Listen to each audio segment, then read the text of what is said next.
الصلاة والسلام عليك يا نبي الله الصلاة والسلام عليك يا نور الله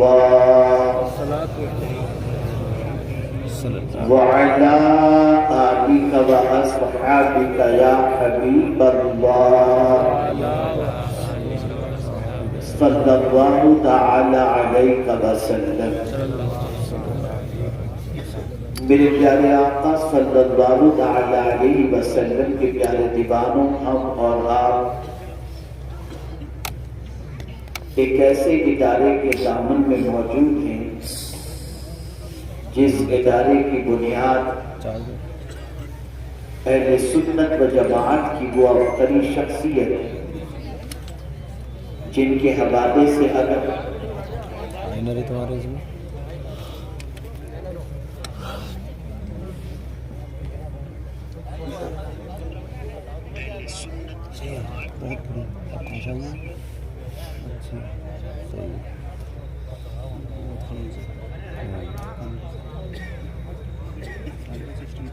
کیا ہوا؟ ایک مرتبہ درود شریف اللہم صلی علی سیدنا اللہم صلی علی سیدنا السلام علیکم یا رسول اللہ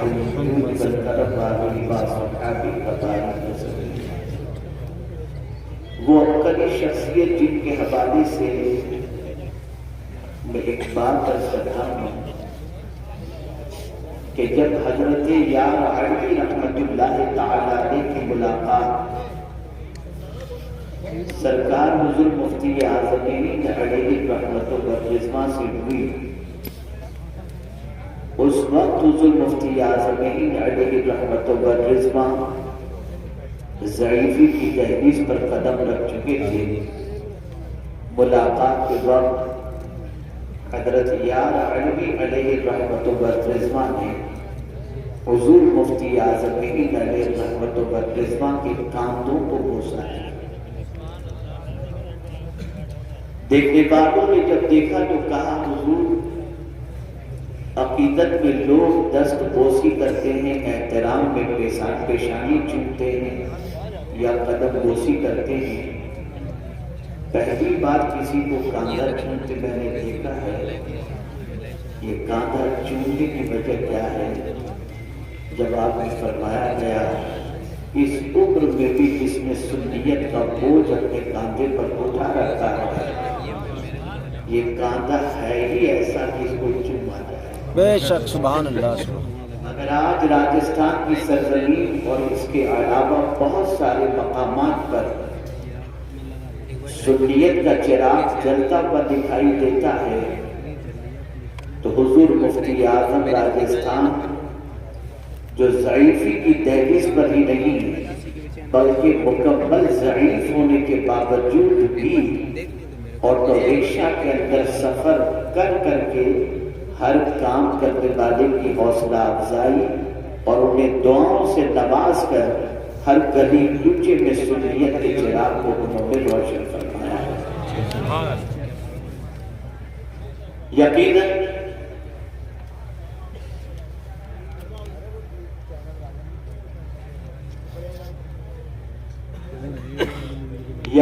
ان کے احسانات کو بلایا نہیں جا سکتا، اور ویسے بھی امروہہ کی سرزمین سے ایسے ہیرو نے جنم لیے ہیں جن ہیرو کی چمک آج پوری دنیا کے اندر محسوس کی جا رہی ہے۔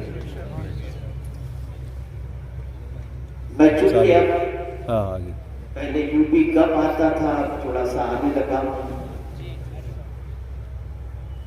اور میں ماحول کے حوالے سے جانتا ہوں کہ ہمارے وہ سامنے جو بس آ جاتے ہیں، بس آ جاتے ہیں، انہیں کچھ خبر نہیں ہوتی کہاں آئے ہیں، کیوں آئے ہیں، آ جاتے ہیں۔ تو ذہن کے اندر ایک بات بیٹھی کہ ان آنے والوں کو صرف آنے والا نہیں بمقصد آنے والا بنا ہے، بے شک، تاکہ جب یہاں سے لوٹیں ان کی زندگی میں انقلاب پیدا ہو۔ جی یہ وہی صوبہ ہے جہاں سے امام محبت کا فیضان جاری ہے، یہ وہی صوبہ ہے جہاں سے سرکار حضرت مفتی اعظم رحمہ کا فیضان جاری ہے، یہ وہی صوبہ ہے جہاں حضرت مخدوم سمنہ آرام فرما رہے ہیں، یہ وہی صوبہ ہے جہاں پر حضرت عبد القادر قدائیوی رحمۃ اللہ علیہ فرمائیں تقریباً اکابر اولیاء کرام یہاں پر آرام فرما ہیں۔ اور ایک چپتی کی بات بھی عرض کرتا ہوں، ادارے اس صوبے کے اندر سب سے زیادہ ہیں، لیکن بات بری نہ لگے تو عرض کروں سب سے زیادہ مسجدیں نوجوانوں سے اگر خالی ہیں تو اسی صوبے کی مسجدیں۔ جی جی حق ہے۔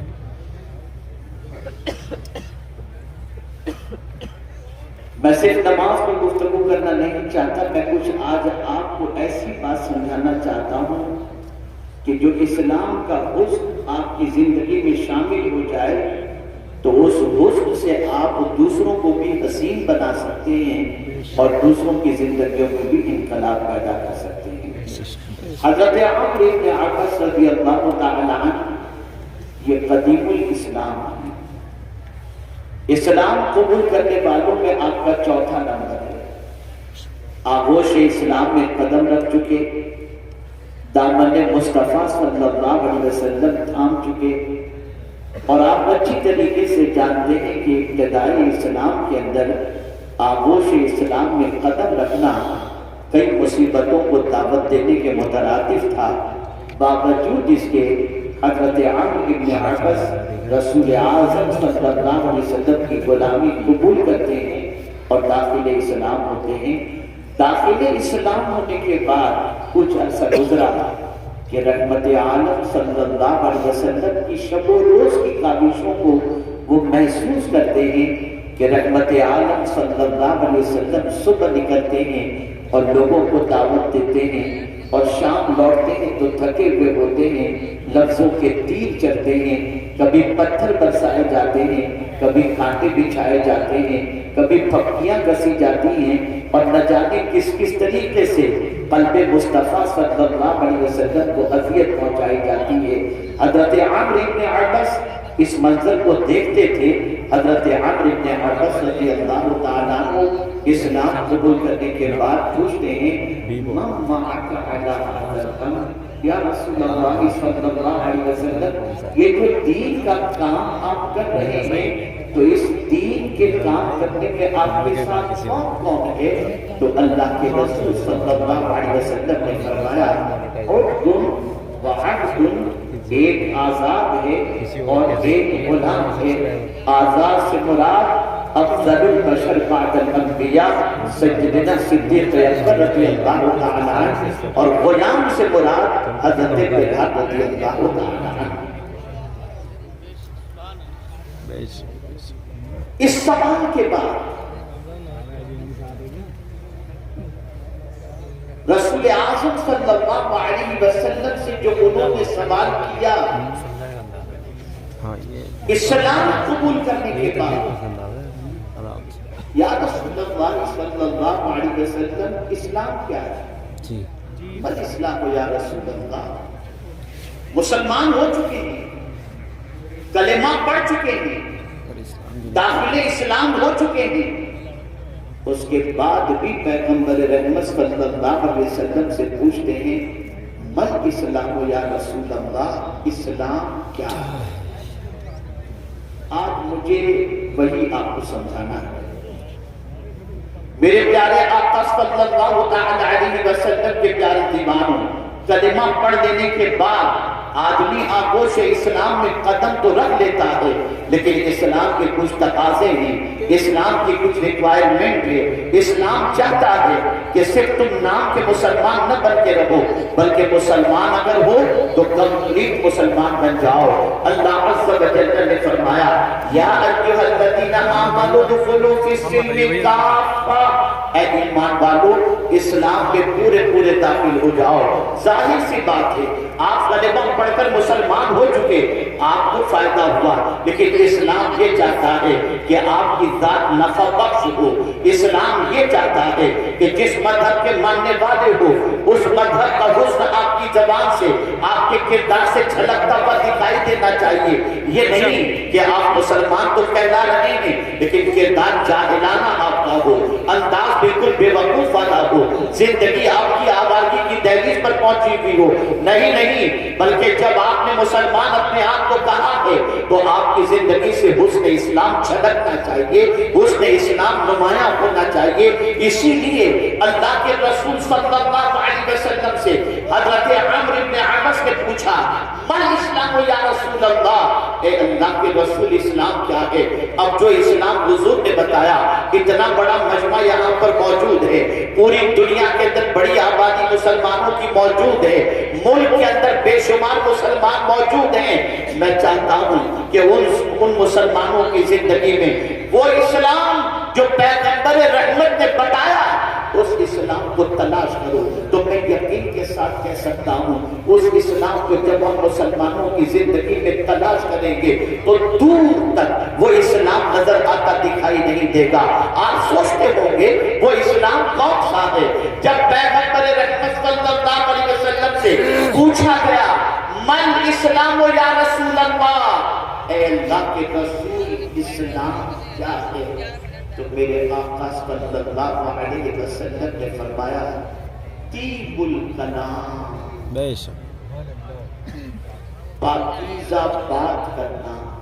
سبحان اللہ سبحان اللہ.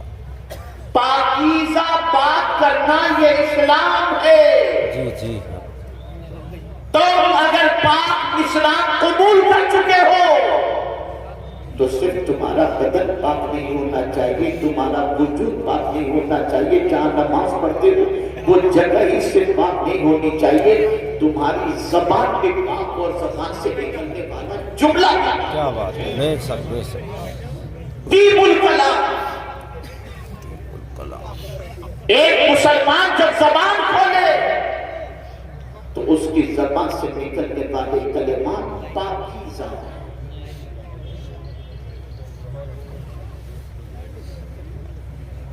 اس کی زبان سے نکلنے والے کلمات طیب و طاہر ہوں. اس لیے کہ پاکیزہ کلمات جب زبان سے نکلتے ہیں تو وہ دل پر اثر کرتے ہیں, اور جب کوئی اچھی بات کرتا ہے تو اس اچھی بات کرنے والے کی محبت سامنے والے کے دل میں اللہ پیدا کر دیتا ہے. اس کو میں مثال کے ذریعے سمجھاؤں تو آپ اچھی طرح سے سمجھ سکیں گے. ایک دکان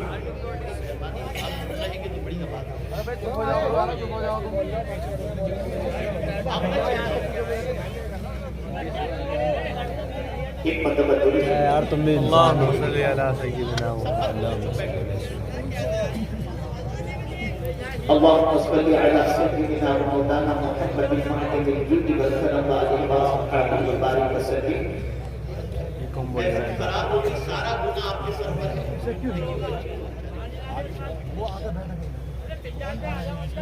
آپ نہ چلاؤ بابا, بابا نہ چلاؤ, بچوں کو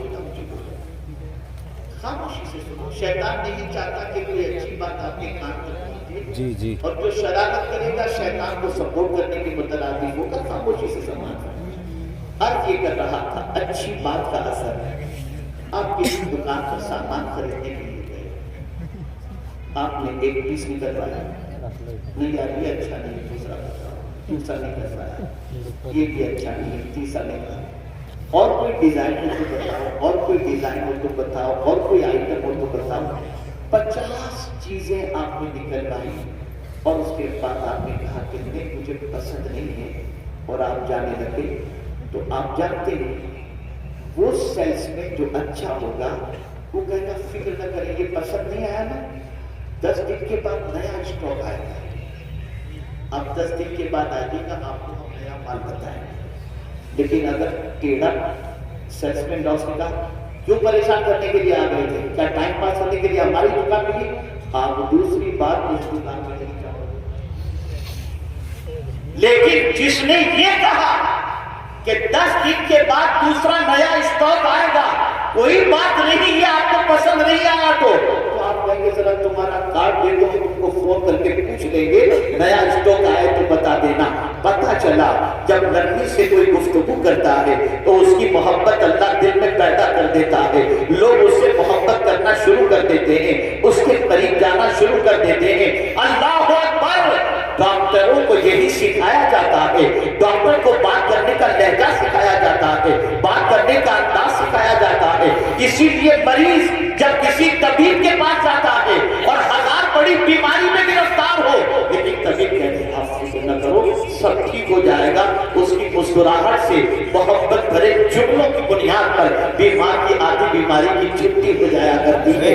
پتہ چلا اچھے کلام کی تاثیر ہوا کرتی ہے۔ آپ لوگوں سے ملے اور ملتے وقت کیا کرتا ہے، اس طریقے سے بات کریں گے کوئی آپ سے دوبارہ ملنے کی خواہش نہیں رکھے گا، لیکن آپ ملیں گے کب آئے، کیسے ہیں، گھر والے کیسے ہیں، تو ملاقات کی تمنا پیدا ہوگی۔ یا رسول اللہ آپ کی عظمتوں پر قربان، ایسا ڈھنگ ہمیں سکھا دیا کہ دنیا ہم سے نفرت نہیں، ہم سے محبت کرے، لیکن ہم ہی کم نصیب ہیں کہ آپ کے طریقے کو چھوڑ کر نفس اور شیطان کی اکساہٹوں کے شکار ہیں۔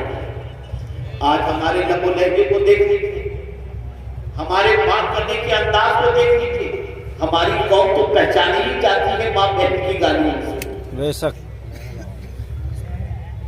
بات کرنے کی تمیز نہیں، بات کرنے کا لہجہ نہیں، بات کرنے کا انداز نہیں، بات کرنے کا سلیقہ نہیں، کوئی چیز بھی نہیں، اور ہم اپنے آپ کو مسلمان کہتے ہیں۔ اے اللہ کے رسول صلی اللہ علیہ وسلم کے پیارے دیوانوں، اگر ہم قرآن کا مطالعہ کریں تو قرآن ہمیں بتاتا ہے کس سے کیسے بات کرنی چاہیے، قرآن اس کا طریقہ ہمیں بتاتا ہے۔ آئیے سب سے پہلے جنرل انسانوں سے بات کرنے کے حوالے سے قرآن کیا کہتا ہے، تو قرآن کہتا ہے وَقُولُوا لِلنَّاسِ حسنا، لوگوں سے اچھی بات کرو۔ اللہ اکبر! جب بھی بات کرو تو اچھی طریقے سے بات کرو، جب بھی بات کرو تو اچھے الفاظ استعمال کیا کرو، اچھے لفظوں کا انتخاب کیا کرو۔ لوگ کہتے ہیں لفظوں کا کیا، جو چاہو بول دو، نہیں، لفظوں کی طاقت ہوتی ہے، لفظوں کی قوت ہوتی ہے، الفاظ بڑے معنی رکھتے ہیں، الفاظ کی بڑی طاقت ہوتی ہے۔ میرے پیارے آقا صلی اللہ علیہ وسلم کے پیارے دیوانوں، کفر کی وادیوں کے اندر پوری زندگی گزارنے والا شخص اگر زندگی کی آخری سانس کے بعد کلمہ طیبہ پڑھ لے، ایک کلمے کی بنیاد پر زندگی کی کفر کے سارے گناہ معاف فرما دیتا ہے اور وہ جنت کا حقدار بن جاتا ہے۔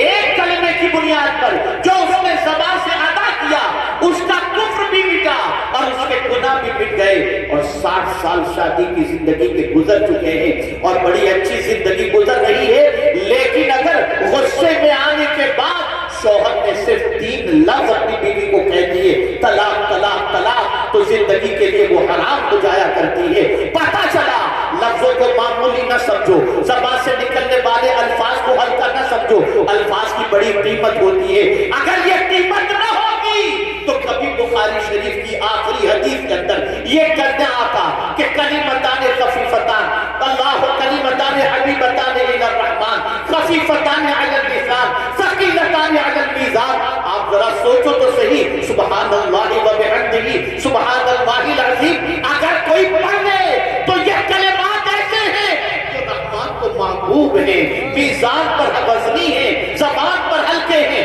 پتہ چلا کلمات کی طاقت ہوتی ہے، الفاظ کی طاقت ہوتی ہے۔ قرآن کہتا ہے ما یلفظ من قول الا لدیہ رقیب عتید، ہر لفظ ہمارا نوٹ کیا جاتا ہے، ہر لفظ ہمارا لکھا جاتا ہے، ہر لفظ ہمارا محفوظ کیا جاتا ہے۔ میرے پیارے آقا صلی اللہ علیہ وسلم کے پیارے دیوانوں، آپ ذرا دیکھیں، جنرل انسانوں سے بات کرنی ہو تو قرآن کہتا ہے وَقُولُوا لِلنَّاسِ حُسْنًا، لوگوں سے اچھی بات کہو، اور خود حضور سے فرمایا وَقُلْ لِعِبَادِي يَقُولُوا الَّتِي هِيَ أَحْسَنُ، میرے محبوب میرے بندوں سے کہہ دو جب بھی بولے تو اچھی بات۔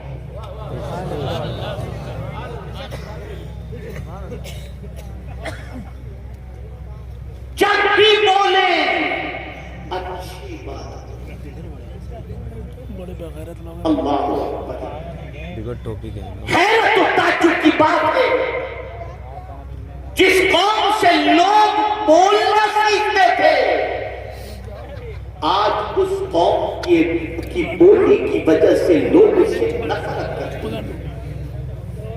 آج آپ ذرا دیکھو، مجھے ایک آیت یاد آ رہی ہے، میرے پاس وقت کی تھوڑی قلت بھی ہے، جلدی نکلنا بھی ہے.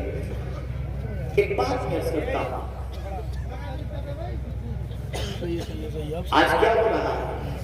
فحاشی پھیل رہی ہے نا، بدکرداری پھیل رہی ہے، برائی پھیل رہی ہے، اور اس طرح سے پھیل رہی ہے کہ العیاذ باللہ باپ بھی فحاشی میں گرفتار ہے، ماں بھی، بیٹا بھی، بیٹی بھی، اللہ ماشاءاللہ. اسکرین وہ آپ لگی ہوئی کہیں ہے. کہ ماں باپ بیٹا بھائی بہن بیٹی سب جی ہاں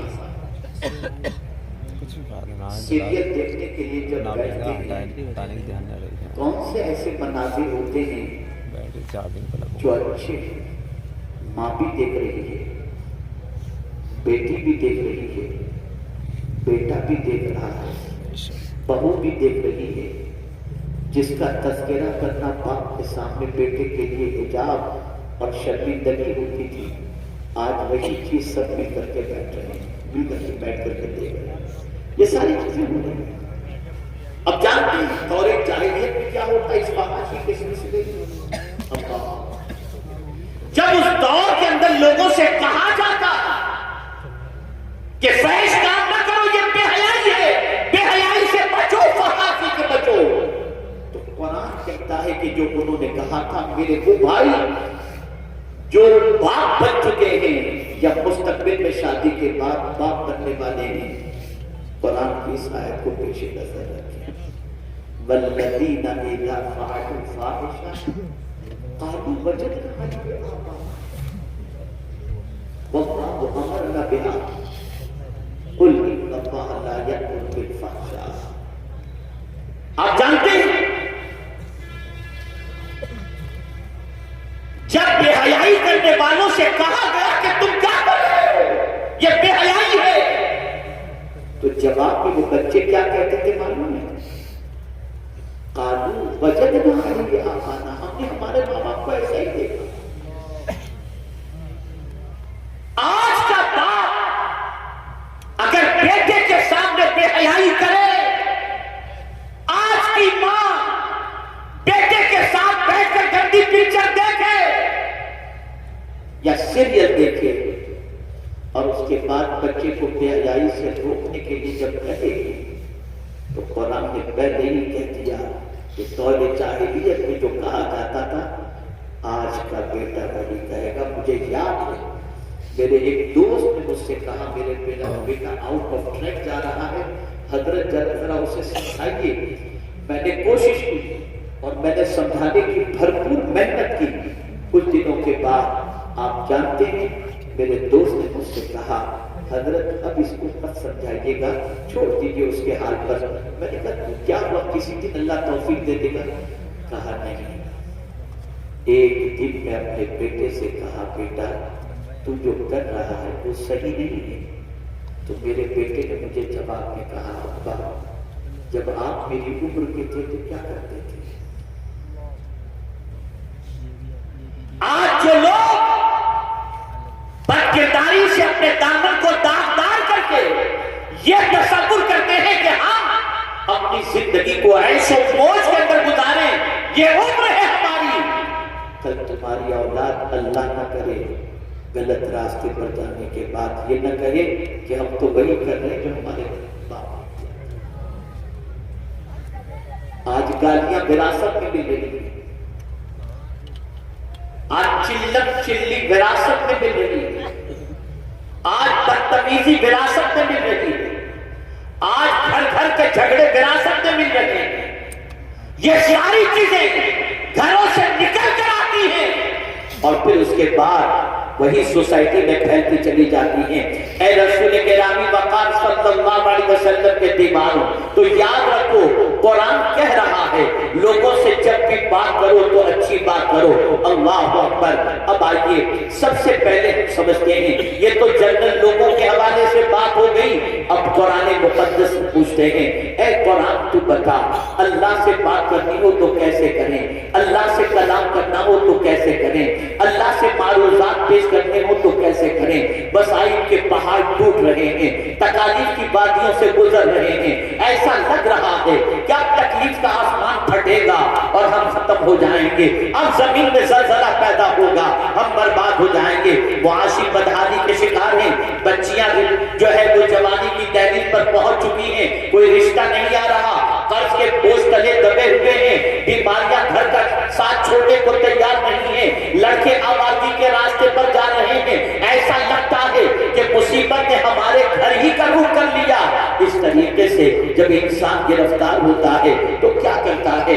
اللہ کی بارگاہ میں معاذ اللہ کہتا ہے، کیا مولا میرا ہی گھر مجھے ملا تھا، میں نماز پڑھتا ہوں، میں روزے رکھتا ہوں، میں گناہ سے بچتا ہوں، میں حرام کام نہیں کرتا، پھر بھی میرے گھر کے دروازے پر یہ تکالیف دستک دیتی ہیں۔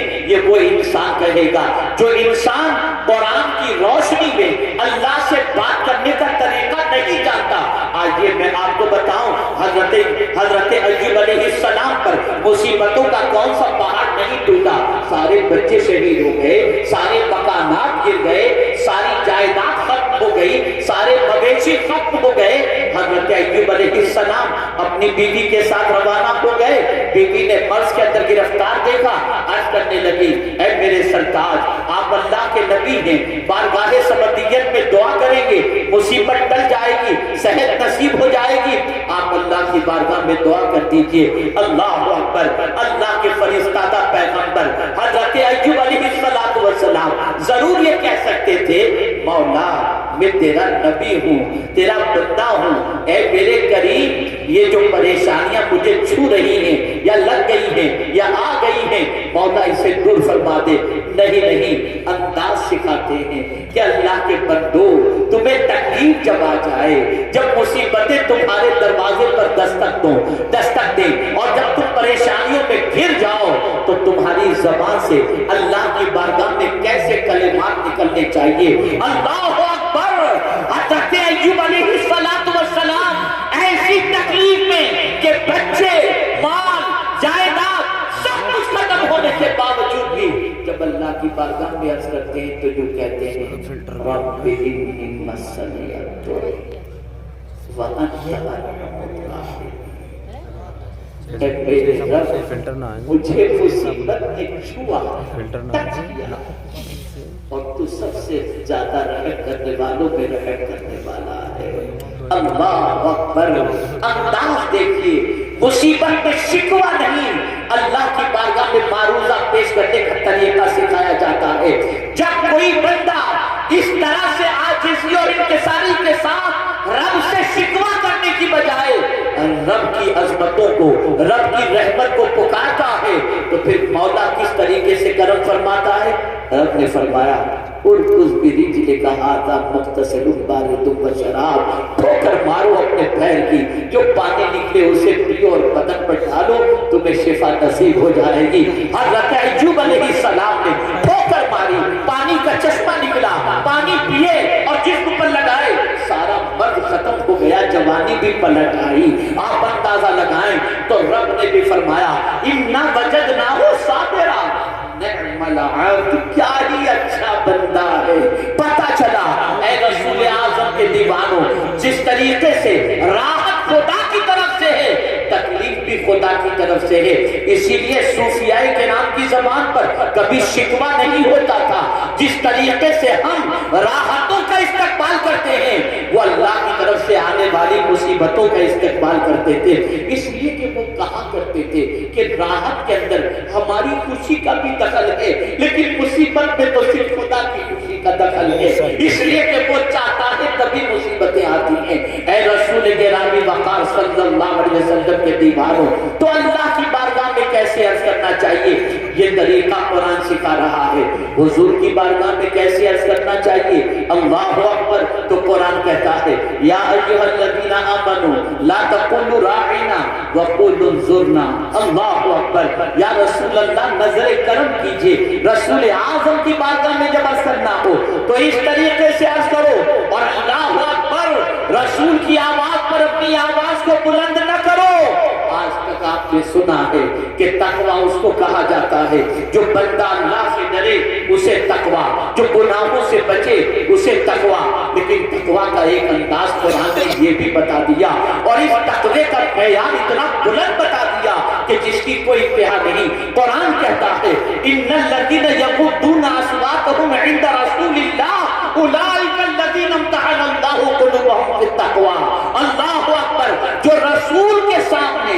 اپنی آواز کو پست رکھتے ہیں، اللہ نے ان کے دل کو تقویٰ کے لیے چن لیا ہے۔ بے شک یہ رسول کی بارگاہ کا ادب ہے، وہاں ڈھنگ ہے بات کرنے کا، طریقہ سکھایا جا رہا ہے۔ ماں باپ سے کیسے بات کی جائے،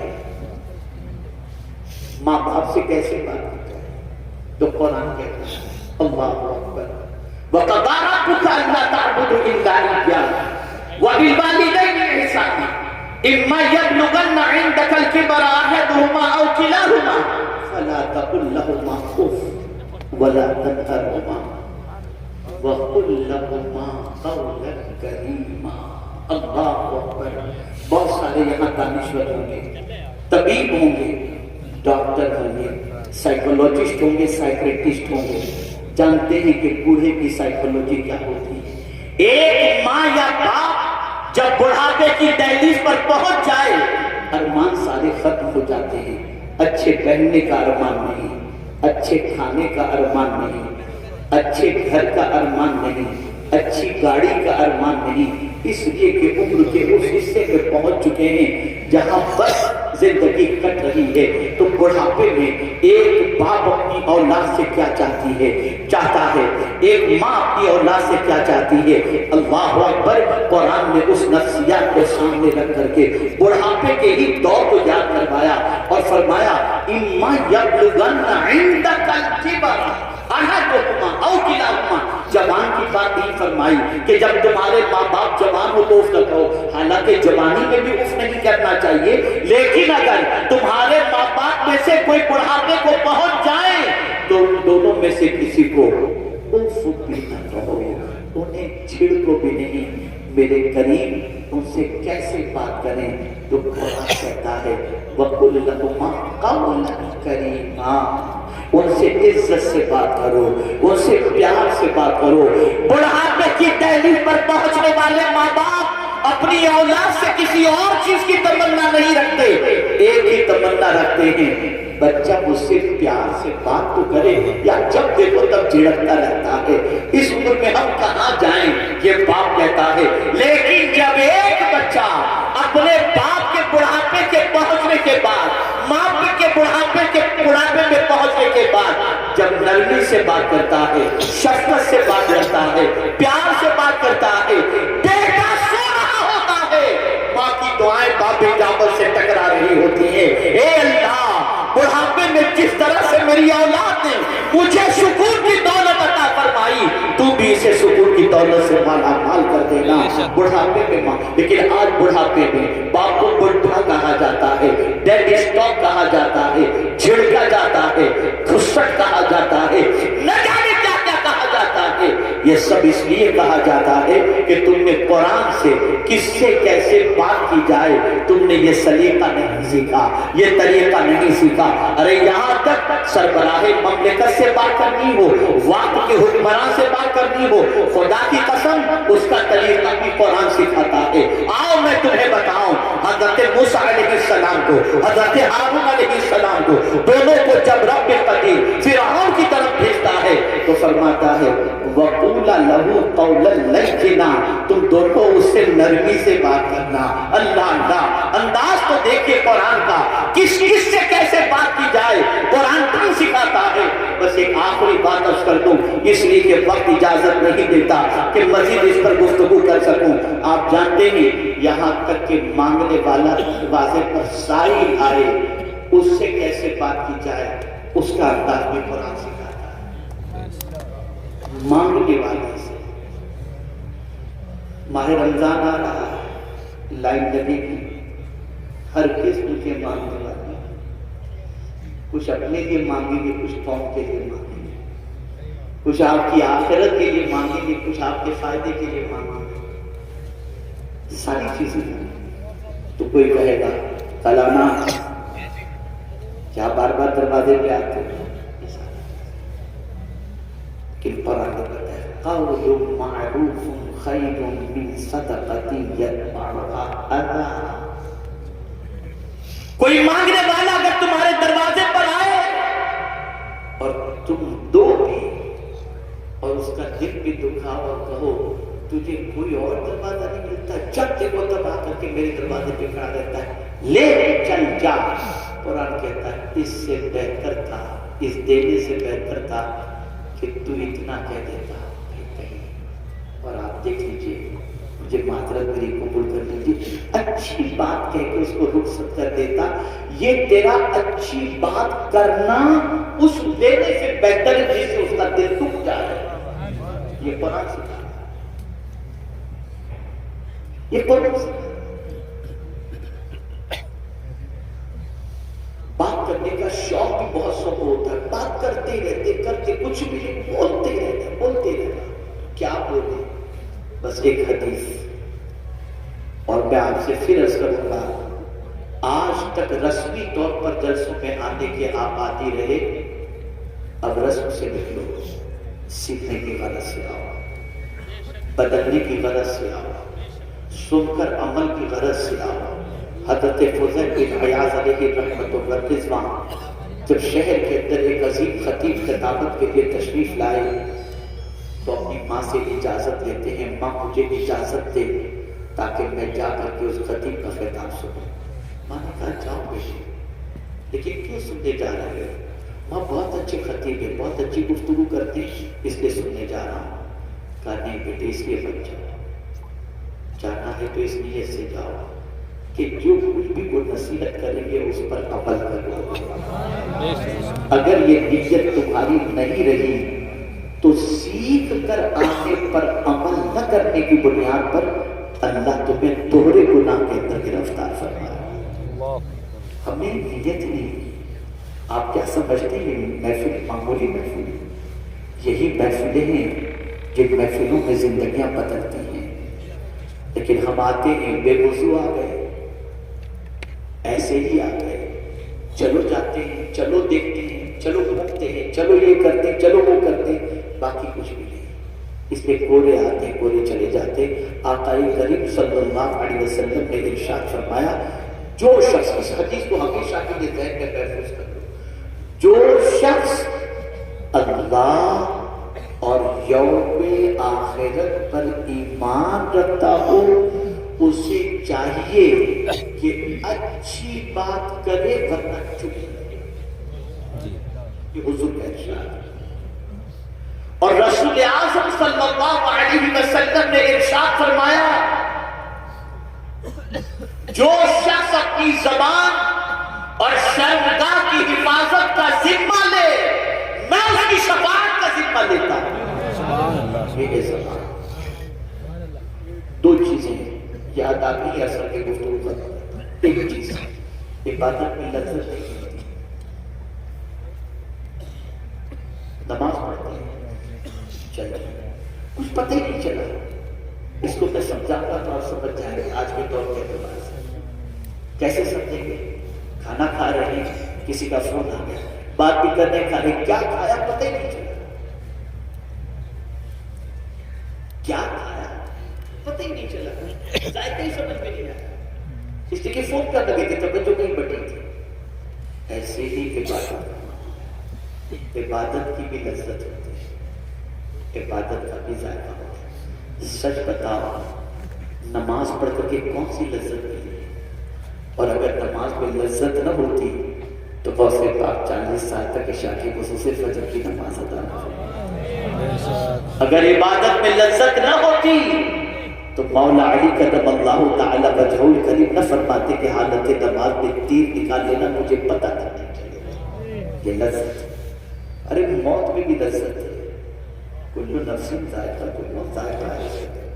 عبادت میں بھی لذت ہے. آپ جانتے ہیں نماز پڑھ کر لذت کیوں نہیں ملتی؟ قرآن سن کر لذت نہیں ملتی, روزے رکھ کر لذت نہیں ملتی. اب تو معاذ اللہ یہ ہو گیا کہ ماہ رمضان کی راتیں لوگ کیرم کھیلنے میں, گیم کھیلنے میں پوری پوری رات گوا دیتے ہیں اور سمجھتے سحری تک یہی کرنے کے لیے معاذ اللہ رات ہے. الحیاء ارد کر رہا تھا عبادت میں لذت نہیں ملتی. میں ابھی کچھ دنوں پہلے ایک کتاب پڑھ رہا تھا, ایک بزرگ کا قول نظر سے گزرا, روٹے کھڑے ہو گئے. وہ فرماتے ہیں کہ جب کبھی تمہیں عبادت میں لذت نہ ملے تو سمجھ لینا تمہاری نگاہوں سے کوئی خطا ہو، اس لیے کہ جب نگاہ خطا آتی ہے تو اللہ لذت عبادت کو چھین لیتا ہے۔ حضرت عبداللہ ابن مبارک رضی اللہ تعالیٰ عنہ فرماتے ہیں بدن میں سستی، عبادت میں سستی، روزی میں تنگی، جب یہ تین چیزیں تمہیں حاصل ہو جائیں یا ان تین چیزوں میں تم گرفتار ہو جاؤ تو سمجھ لینا اللہ کا کوئی ناپسند جملہ تمہاری زبان سے نکل گیا ہے جس کی وجہ سے تم اس تکلیف میں گرفتار ہو۔ مطلب سوچ کرو، زبان کو درست کرو، وہ کہو جو کہنے کا حکم ہے، ویسا کہو جیسا کہنے کا حکم ہے۔ اللہ رب العزت جل جلالہ آقا کریم رؤوف الرحیم علیہ التحیۃ والتسلیم کے صدق و طفیل مجھے آپ کو سب کو قرآن و احادیث پر عمل کی توفیق نصیب فرمائے۔ ہمارے الحاج معین صاحب جو ماشاءاللہ بڑے فعال و متحرک ہیں، سوشل ایکٹیویٹیز سے لے کر ساری ایکٹیویٹیز کے اندر، دینی ایکٹیویٹیز میں، اللہ تعالیٰ ان کی خدمات جلیلہ کو اپنی بارگاہ میں قبول فرمائے، اور پروردگار جتنے بھی علماء قبیل احترام یہاں پر تشریف فرمائیں، پروردگار آقا کریم صلی اللہ علیہ وسلم کے صدق و طفیل سب کے سایہ عاطفت کو ہم سب پر دراز فرمائے۔ وما علینا الا البلاغ المبین۔